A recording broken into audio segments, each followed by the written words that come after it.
એવું ફરમાન જાહેર કરવામાં આવ્યું છે હિન્દુઓ દ્વારા કે દલિતોને એમની સાથે કોઈ પણ વ્યવહાર કરવામાં આવશે તો તેને માં જોગણીના સમ છે.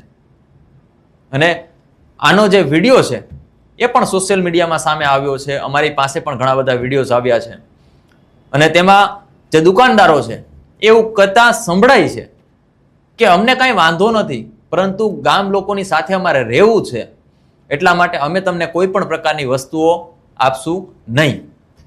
આ સાથે બીજો એક વિડીયો સામે આવ્યો છે. એમાં પોલીસની હાજરીમાં એક મહિલા બોલે છે કે અમને તમારા ઉપર એટલો ભરોસો છે કે અમે તમારા વિસ્તાર બાજુ સંડાસ કરવા આવીએ છીએ.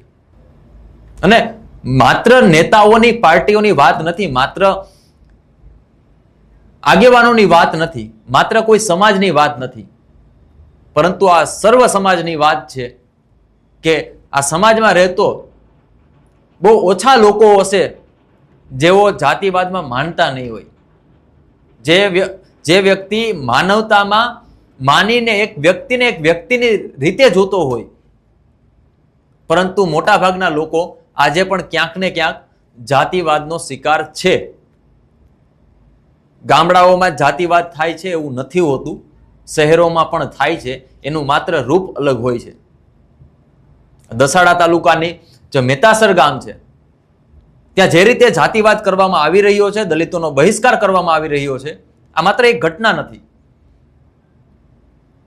આ માનસિકતા દર્શાવે છે કે લોકોમાં અત્યારે જે ટેકનોલોજીનો જમાનો છે છતાં પણ લોકો ક્યાં જાતિવાદના કીડાના જે ચુંગલ છે એમાં ફસાયેલા છે.